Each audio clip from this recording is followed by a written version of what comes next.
الدكتور هشام إبراهيم، دكتوراه واستشاري الأنف والأذن والحنجرة، دكتوراه واستشاري العلاج بالليزر جامعة القاهرة، زمالة الجمعية العالمية للشخير وأمراض النوم، زمالة الجمعية الأوروبية للشخير وأمراض النوم، أستاذ زائر بمستشفى رويال كير العالمي بالخرطوم.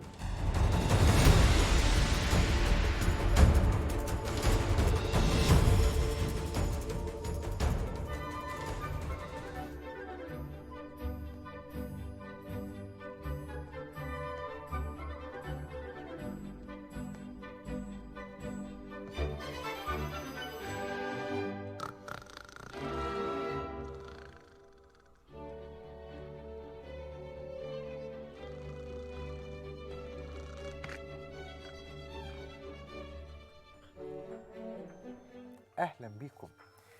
في مرضين او حالتين بيتنافسوا قدام عيني دلوقتي، شايفهم كويس جدا في المضاعفات. طبعا في امراض كتيره مضاعفاتهم كتيره، يعني السكر والضغط تلاقي انه على قمه طبعا ما يسمى بالمضاعفات، لكن لو حطينا بقى اتنين مرضين كده هتلاقي الشخير والسمنه. طب سيبنك من السمنه دلوقتي، الشخير حطه من ضمن الامراض. الشخير مرض مرض، حاله مرضيه. الشخير له مضاعفات كتير لدرجه ان انت حاطه جنب السمنه. ده انا احطه جنب السمنه والشخير يعني يقعد دي. عد معايا. الشخير مرتبط بضغط الدم العالي، انقطاع النفس الانسدادي اللي انتم شايفينه دلوقتي ده. الشخير مرتبط بمشاكل في الشرايين التاجيه، امراض القلب التاجيه اللي هي مشاكل الشريان التاجي. الشخير مرتبط بالسكته الدماغيه، باضطراب كهربة القلب، الاكتئاب. الشخير يلعب دور مهم في تنشيط البؤر الصرعية. الله، يبقى الشخير ده من ضمن الأمراض اللي توضع على قمة حالات ليها مضاعفات أو مصاحبة بمضاعفات كثيرة. ولذلك مريض الشخير أو المريض اللي بيعاني من الشخير ده مريض يوضع في الاعتبار، دراسته بدقة شديدة جدا جدا. هنشوف ضغط دم وهنشوف مشاكل الكهرباء بتاعت القلب بتاعته، السكتة الدماغية لازم نحطها في الاعتبار، كل الحاجات اللي احنا قلناها. تعالوا نعيش مع هذه الحالة المرضية المثيرة جدا مع ضيفي العزيز، واحد من نجوم عالم الأنف والأذن والحنجرة، الاسم القدير الأستاذ الدكتور هشام إبراهيم، استشاري الأنف والأذن والحنجرة، دكتوراه الأنف والأذن والحنجرة، استشاري العلاج بالليزر وزمالة الجمعية الأوروبية للشخير وأمراض النوم، والأستاذ الزائر بمستشفى رويال كير بالخرطوم. أهلا بيك يا دكتور هشام. أهلا يا دكتور أيمن. أنا حطيت الشخير مع مجموعات الأمراض ذات التواجد القاسي على مرضى، مع السمنة، مع الضغط، مع السكر. هو نفسه بيعمل ضغط الحقيقة. أكيد حضرتك بتقول حضرتك حطيت الشخير مع الحاجات دي، الشخير هو مسبب الحاجات دي. فده معناه أن الشخير على قمة هرم المشاكل الصحية للإنسان. أنا عايز أقول كلمة شخير وأحط جنبيها كلمة تانية، شخير أكسجين. والسؤال اللي بعد كده، إيه أهمية الأكسجين بالنسبة للشخص؟ بالنسبة لحياة الشخص. الأكسجين هو حياة الشخص. بمعنى إيه؟ بمعنى إن لو الأكسجين اللي حضرتك بتتنفسه من مناخيرك قل، بمعنى ده بيوصلني إيه؟ بيوصلني إن كل خلية في الجسم بتتأثر بنقص الأكسجين اللي ابتدى يدخل من الأنف.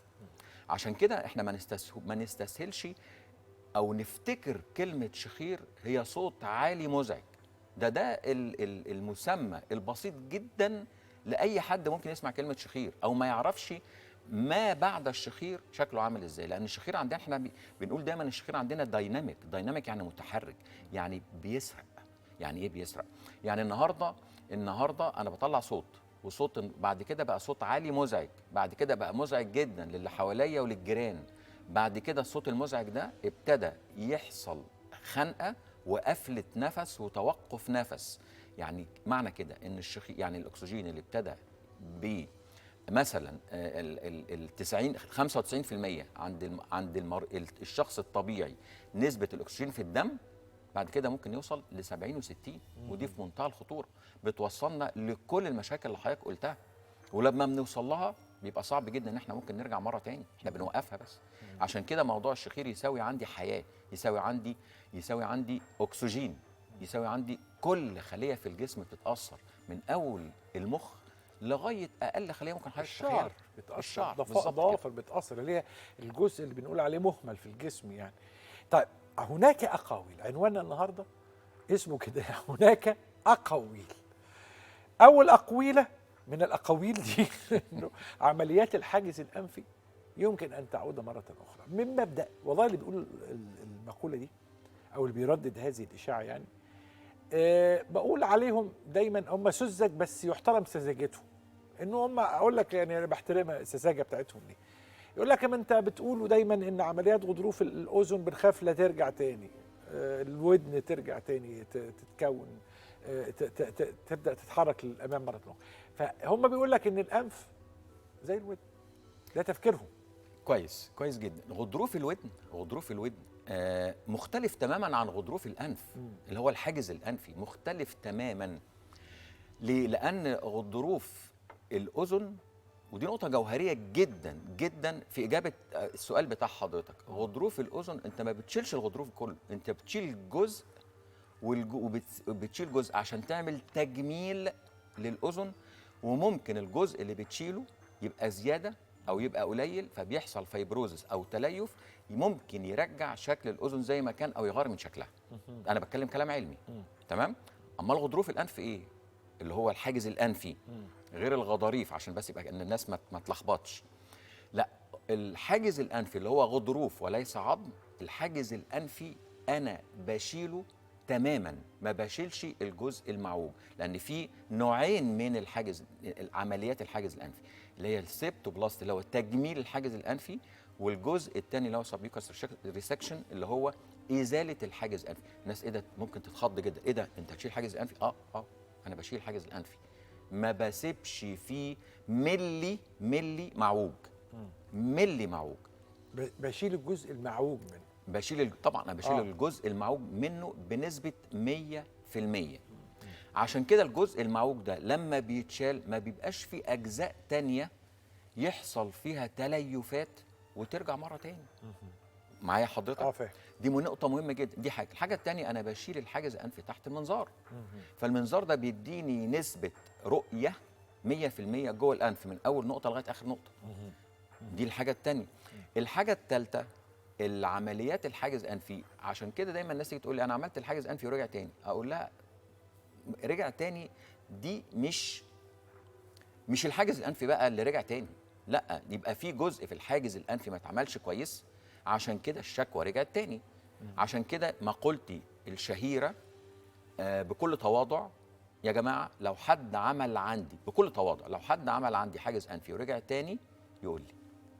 بس يعني قولا واحدا. يعني الجمله الاخرى انه كلمه رجوع الحاجز الانفي مش مرتبطه بالعمليه، مرتبطه بانه لم يتم الاجراء بتاع العمليه بالشكل الامثل يعني. يعني هو ده الكلام، هو ده الجمله اللي ما رضيتش اقولها الحقيقه. لا هي دي لازم تبقى واصله للناس. هي دي الجمله اللي ما رضيتش لكن هي لو اتعملت صح العمليه لن يعود الحاجز بالظبط 100%. طيب السؤال الثاني بقى، يقولون برضه او في مقول انه الحاجز الانفي للست غير الحاجز الانفي للرجل، ده معتقد. قصد حضرتك في التكوين التشريحي وشكله ولا في الشكوى والاجراء العمليه؟ برضه ده وده. لا، هو في يعني التكوين التشريحي الاثنين زي بعض. لكن هو انا بتكلم الحاجز الانفي بالنسبه للبنات غير الشباب والولاد. ليه؟ لان البنت الحقيقه الحاجز الانفي بالنسبه لها مشاكله مختلف عن الشباب تماما. الحاجز الانفي من مشاكله اولا غير سده الانف وغير الصداع وغير المخاط وغير الكلام ده كله بالنسبه للبنات مختلف. لان الحاجز الانفي لما بيتعوج ناس كتير جدا بتيجي تقول لي مثلا انا ما بشمش، انا ما بتذوقش، انا عندي صداع، انا عندي بلغم، انا عندي ريحه مش كويسه في زوري. تخيل الحاجات دي كلها اكشف الاقي حاجز انفي معوج. هو السؤال ايه علاقه الحاجز الانفي باللي انا قلته كله؟ الحاجز الانفي لما بيتعوج بيلخبط دخول الهواء جوه الانف ببساطه شديده جدا. وحضرتك عارف ان الفاكتوري نيرف موجود في الروف بتاع النوز او اللي هو العصب الشم. عصب الشم موجود في سطح اعلى جزء في الانف فوق.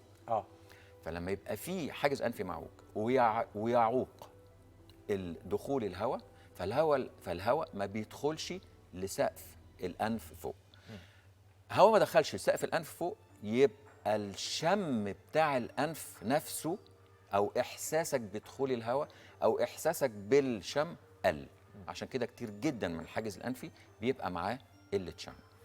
الحاجه اللي بعد كده على طول في مخاط في الزور. طب المخاط ايه علاقته؟ طبعا الانف مقفول، ما عندكش سكه للهواء غير البق. انا بخاطب العقل على فكره، انا ولا بخاطب دكتور ولا بتكلم كدكتور تماما، بخاطب عقل واحد قاعد قدامي، شخص طبيعي. قفلت مناخيرك، فتحت بقك، دخول وخروج الهواء من الفم يعمل ايه؟ مشاكل في الفم عباره عن جفاف، التهابات، لو في لوز يحصل لوز ملتهبه، التهابات في الحلق مزمنه، ده كله يؤدي الى بلغم ومخاط في الحلق. بلغم ومخاط فترات طويله يعمل لي التهابات مزمنه، يعمل لي ريحه وحشه. عشان كده كتير جدا من البنات بيبقى عندهم ريحه وحشه ومخاط في تيجي تقول لي انا عندي مشكله كبيره جدا، ما بتذوقش بسبب البلغم، ريحه وحشه في بقي، وعلى طول ببقى عايزه بصاق، ببقى يعني ابصق على طول. طبعا بالنسبه للبنت دي كارثه. الحاجه الثالثه المهمه او الرابعه المهمه جدا، مشاكل المعده، الغازات. حضرتك بتنام الانف مقفوله، فبتفتح بقك، هواء بيخش من مجرى غير طبيعي، بدل ما بيخش على الصدر بيخش على الاسوفيجس اللي هو المريء، يبتدي يخش على المعده يعمل غازات. كتير جدا من عيانين الحاجز الانفي يبقى عندهم مشاكل في المعده وهو مش عارف، يقول لك عندي ارتجاع مريء، عندي غازات، عندي جرثومه معده، عندي تقلبات ومغص واسهال وامساك معدتي. نعمل الحاجز الانفي الدنيا بتظبط كأن بالظبط سحر عملته. طبعا مفيش حاجه اسمها في الطب سحر، ولكن انا بقول كشكوى الدنيا بتتغير عند المريض، وخاصه بقى هو ده سؤال حضرتك عند البنات. الكلام ده كله عند البنات مهم جدا. تقول لي انا اخش ازاي اتجوز واطبخ وانا ما بعرفش اشم؟ عندها حق. ومش عارفه استطعم الاكل، عندها حق طبعا. يقولون دايما عن عمليه الحاجز الانفي انها عمليه المليمترات، تحتاج الى مهاره خاصه، لان انا بتكلم في مليمترات يعني. ده كلام مظبوط 100%. عشان كده زي ما قلت لحضرتك في الاول ان عمليه الحاجز الانفي لو اتعملت بنسبه نجاح 99 ما بتنجحش. انا في رايي الشخصي ما بتنجحش، والعيان بيخرج يشتكي. ليه؟ برضه انا كل حاجه عندي ليه؟ لان حضرتك تخيل الانف هنقسمها ثلاث مراحل. مرحله اولى، مرحله ثانيه، مرحله ثالثه. عوجه الحاجز الانفي ممكن تبقى في الجزء الامامي، في الجزء الاوسط، او في الجزء الخلفي. انا هعتبر ان في جزء صغير جدا جدا جدا 5% ما اتعملش في الجزء الخلفي من الحاجز الانفي. كويس؟ وعملت ال 95% من الجزء الامامي، اخذا في الاعتبار ان الجزء الامامي هو الجزء الواسع في الانف، اللي هو فتحتين الانف. كل ما بتدخل الدنيا بتضيق لغايه ما بتوصل للجزء الاخراني خالص بيبقى ضيق جدا.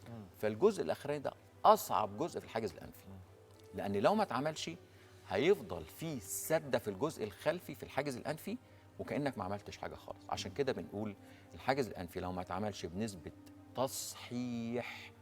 عشان كده دايما انا اما ببص للعيان بعد ما بيجي لي وابص في مناخيره، الحقيقه بتطلع مني جمله عفويه جدا، بقول له مناخيرك مسطره، الحاجز الانفي بتاعك مسطره. يعني لو جبت حاجه وعملتها مسطره هتخش مش هتحس ان في ملي ده بفضل ربنا علينا يعني. مش هتلاقي ملي معوج.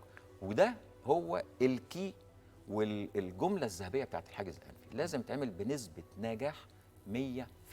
لازم لانه يعني زي ما عمليه اول اور نان، لما اعملها كويس جدا واحصل على نتائج كويسه جدا، لو سبت اي مشكله هتعود لينا بمشاكل عنيفه جدا.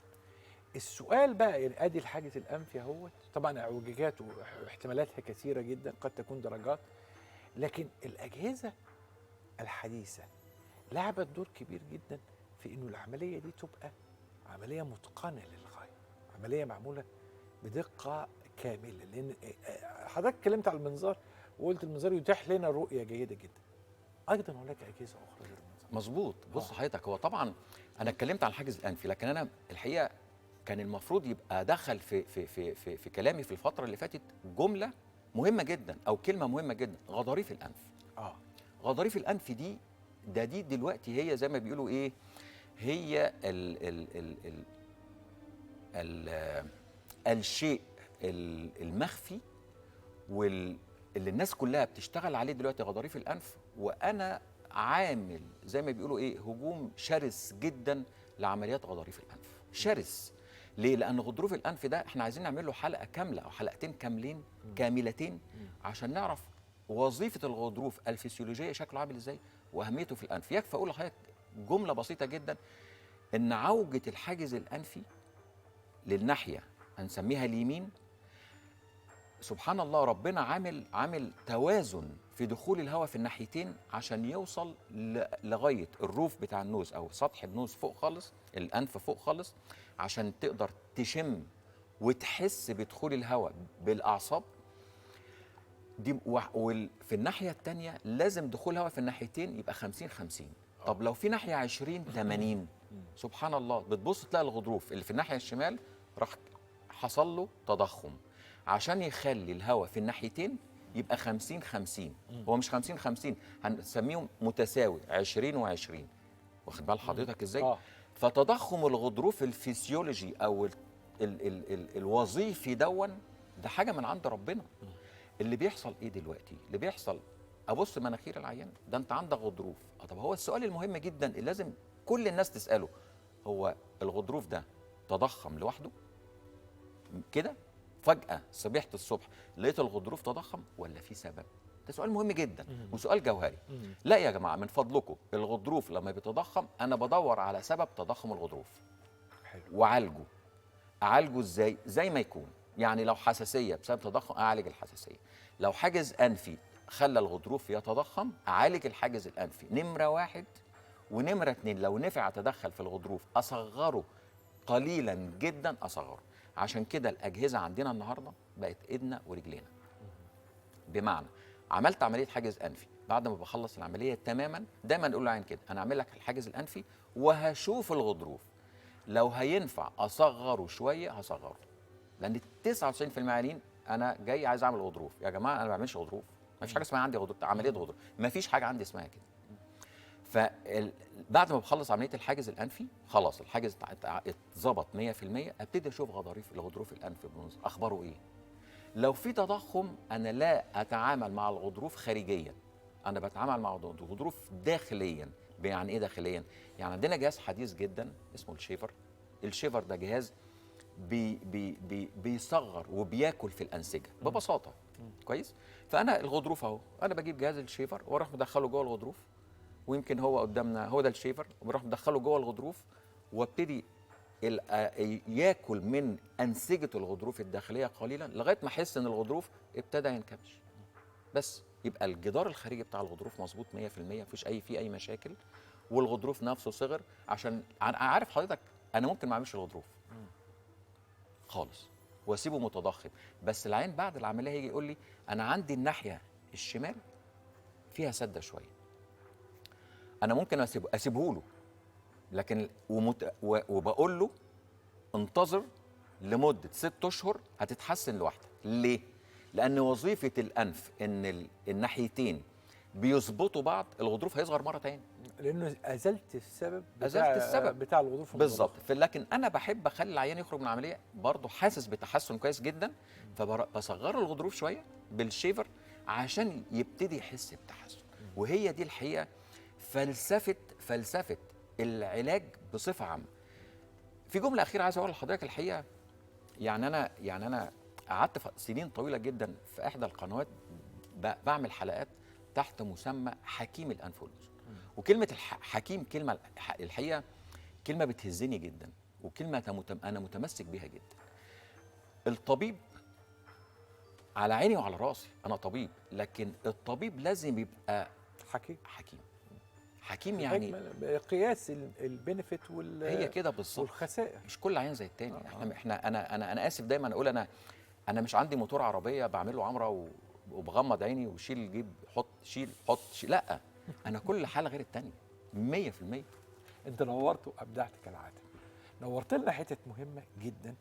الحاجز الانفي عمليه مهمه، عمليه وان كانت مليمترات فيها مهمه قوي، لكن هذه المليمترات قد تغير استمتاع الانسان بالحياه وتؤدي الى الكثير من حلول لمشاكله، مشاكل السكر، مشاكل الضغط العالي، مشاكل الاريزميا، اضطراب كهربة القلب. انتبهنا الى انه عمليه تصحيح الحاجز الانفي ينبغي ان نكون حذرين جدا في التعامل مع الغضروف، وأن نقدر هذا الغضروف ونحترمه وننظر لمسبب مشاكله وليس له هو شخصيا، وإنه المريض لا ينبغي أن يطلب نوع من العمل. يعني المريض عنده مشكلة بيجي يقول أنا عندي المشكلة، لكن ما يقولش إحنا من السوبر ماركت هعمل كذا، لكن أنا عايز أحل المشكلة ونحن علينا أن نقرر ما هو المناسب له. نورت وشرفت. اشكرك يا دكتور عين. ضيفي العزيز واحد من نجوم عالم الأنف والأذن والحنجرة الأستاذ الدكتور هشام إبراهيم، استشاري الأنف والأذن والحنجرة والعلاج بالليزر وعضو زمالة الجمعية الأوروبية للشخير وأمراض النوم، والأستاذ الزائر بمستشفى رويال كير. ضيفا فوق العادة في الناس الحلوة. خليكم معنا. أنا اسمي دكتورة إنجي محمد إبراهيم، عمري 23 سنة. كانت شكوتي الوحيدة إنه أنا مش بعرف أنام، وكنت دايما لما أجي عايزة أنام كنت دايما بزكم، وكان الأهل عندي دايما يعرفوا إنه خلاص كده إنجي عايزة تنام. كنت دايما بشتكي من موضوع إن أنا مش بعرف أتنفس، وكنت بس مجرد ما بنام خلاص أنا مناخيري بتقفل، فكان الموضوع عندي صعب جدا وكنت بشتكي فيه. يعني من عمري 23 سنة، أنا 23 سنة حقيقي ما شمتش، ما كانش الشم عندي كويس يعني. كان دايما يقولوا لي او شخصوني بمعنى انه حساسيه، وتواصلت مع الدكتور هشام ابراهيم وخدت معاه موعد وجيت. هو مجرد بس ما نظر كده قال لي هو خلاص ده الحاجز الانفي معوج، وعندك الغضاريف عندك كمان لازم يعني هي كبيره لازم تصغريها. فقلت له لا خلاص انت بقى فاهم الموضوع فكده صح. فقال لي رجح لي العمليه يعني، وانا طبعا على طول دخلت فيها لان انا كنت تعبانه جدا من سنتي الاولى لحد 23 سنه كنت حقيقي ما بشمش. جيت بالفعل عملت العمليه، حددت الموعد وجيت قابلت دكتور هشام ابراهيم وقت العمليه، وطمني جدا قبل العمليه وانه الدنيا تمام وكل حاجه وبس، وتم تخديري ونمت. وبعدين هو ما خدش وقت يعني، هو مجرد ساعه وبس، وخلصت العمليه. وبعد ما خلصت العمليه طلعت حط لي الدعامه وقال لي الدعامه دي هتفضل معاكي ل10 ايام. فهو مجرد ما شالها انا بدات اشم. بعدين الدكتور هشام ابراهيم قال لي لا انت كده بتهزري فقلت له لا والله انا بجد شامه. هو جاب لي عطر وحطه لي على ايدي، وبعد ما حطه لي على ايدي قال لي انه شمي وكده. فانا شميت وقلت له انا بالفعل شامه الموضوع يعني، لا انا شامه بجد شامه. كيف تؤثر الدوالي على خصوبة الرجل؟ امتى اعمل عملية الدوالي لشخص عنده تأخر انجاب، وضع في اعتباري انه سن الزوجة؟ ما هو هنا بقى الموضوع تأخر انجاب ده بتبقى معادلة صعبة مهمة جدا وتركيبة يتسابق الزمن مع الرغبة الطبية. ده انا لازم امشي في برنامج علاجي ان انا اظبط الهرمونات وابدا اعمل دفعه للحيوانات المنويه بعد العمليه 3 شهور 6 شهور. فلو انا ما مشيتش في الطريق ده انا ضيعت 50% من العمليه. هل كما نسمع ان واحد من كل 4 واحد من كل 5 ممكن يكون عنده دوالي؟ الدوالي دي من اكتر اسباب تاخر الحمل واكتر اسباب ضعف الخصوبه عند الرجال. يمكن بتشكل حوالي 30% من الناس اللي هم بيتاخر الانجاب عندهم. يعني ما بين كل 100 واحد عنده مشكله في الانجاب 30% فيهم دوالي.